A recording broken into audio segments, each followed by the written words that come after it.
महाभारत को हम सही मायने में विश्व का प्रथम विश्व युद्ध कह सकते हैं, क्योंकि शायद ही कोई ऐसा राज्य था जिसने इस युद्ध में भाग नहीं लिया।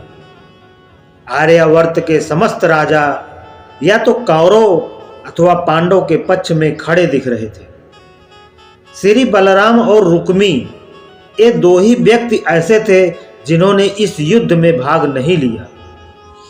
कम से कम हम सभी तो यही जानते हैं। किंतु एक और राज्य था जो युद्ध क्षेत्र में होते हुए भी युद्ध से विरत था। वो था दक्षिण की उडुपी का राज्य। जब उडुपी के राजा अपनी सेना सहित कुरुक्षेत्र पहुंचे तो कौरव और पांडव दोनों उन्हें अपनी ओर मिलाने का प्रयत्न करने लगे।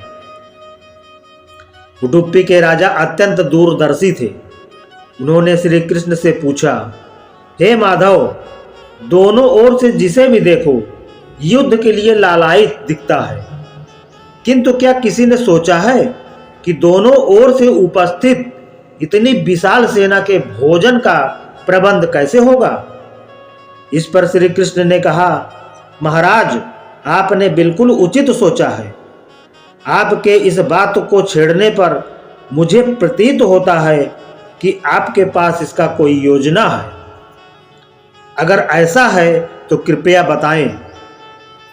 इस पर उडुपी नरेश ने कहा, हे वासुदेव, ये सत्य है, भाइयों के बीच हो रहे इस युद्ध को मैं उचित नहीं मानता। इसी कारण इस युद्ध में भाग लेने की इच्छा मुझे नहीं है, किंतु ये युद्ध अब टाला नहीं जा सकता। इसी कारण मेरी ये इच्छा है कि मैं अपनी पूरी सेना के साथ यहाँ उपस्थित समस्त सेना के भोजन का प्रबंध करूं। इस पर श्री कृष्ण ने हर्षित होते हुए कहा, महाराज, आपका विचार अति उत्तम है। इस युद्ध में लगभग 50 लाख योद्धा भाग लेंगे, और अगर आप जैसे कुशल राजा उनके भोजन के प्रबंधन को देखेगा तो हम उस ओर से निश्चिंत ही रहेंगे। वैसे भी मुझे पता है कि सागर जितनी इस विशाल सेना के भोजन प्रबंधन करना आपके और भीमसेन के अतिरिक्त और किसी के लिए भी संभव नहीं है। भीमसेन इस युद्ध से विरत हो नहीं सकते, अतः मेरी आपसे प्रार्थना है कि आप अपनी सेना सहित दोनों ओर की सेना के भोजन का भार संभालिए। इस प्रकार उडुपी के महाराज ने सेना के भोजन का प्रभार संभाला।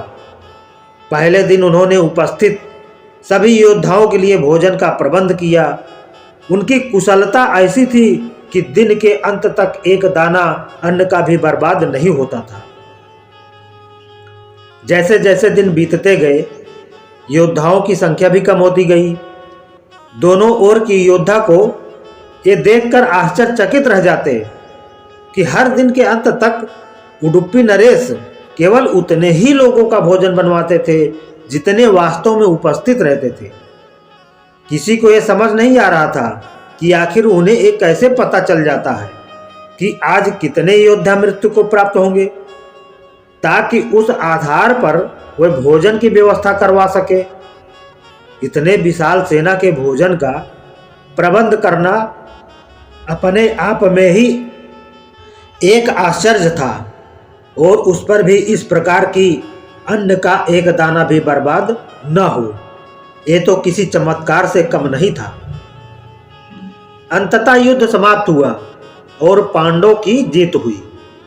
अपने राज्याभिषेक के दिन आखिरकार युधिष्ठिर से रहा नहीं गया और उन्होंने उडुपी नरेश से पूछ ही लिया, हे महाराज, समस्त देशों के राजा हमारी प्रशंसा कर रहे हैं कि किस प्रकार हमने कम सेना होते हुए भी उस सेना को परास्त कर दिया जिसका नेतृत्व पितामह भीष्म, गुरु द्रोण और हमारे ज्येष्ठ भ्राता कर्ण जैसे महारथी कर रहे थे।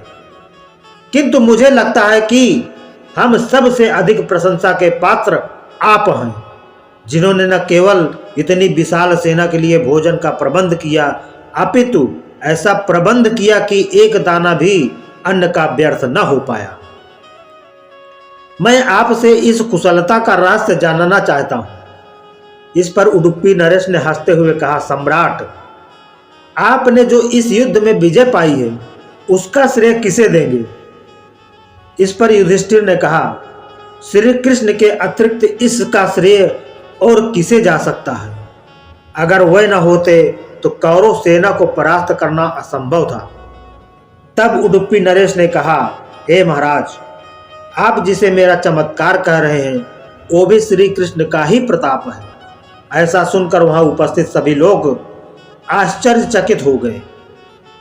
तब उडुपी नरेश ने इस रहस्य पर से पर्दा उठाया और कहा, हे महाराज, श्री कृष्ण प्रतिदिन रात्रि में मूंगफली खाते थे।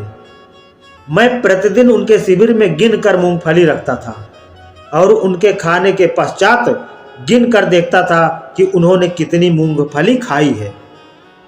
वह जितनी मूंगफली खाते थे उसके ठीक 1000 गुणा सैनिक अगले दिन युद्ध में मारे जाते थे। अर्थात अगर वे 50 मूंगफली खाते थे तो मैं समझ जाता था कि अगले दिन 50,000 योद्धा युद्ध में मारे जाएंगे। उसी अनुपात में मैं अगले दिन भोजन कम बनाता था। यही कारण था कि कभी भी भोजन व्यर्थ नहीं हुआ। श्री कृष्ण के इस चमत्कार को सुनकर सभी उनके आगे नतमस्तक हो गए। ये कथा महाभारत की सबसे दुर्लभ कथाओं में से एक है। धन्यवाद दोस्तों।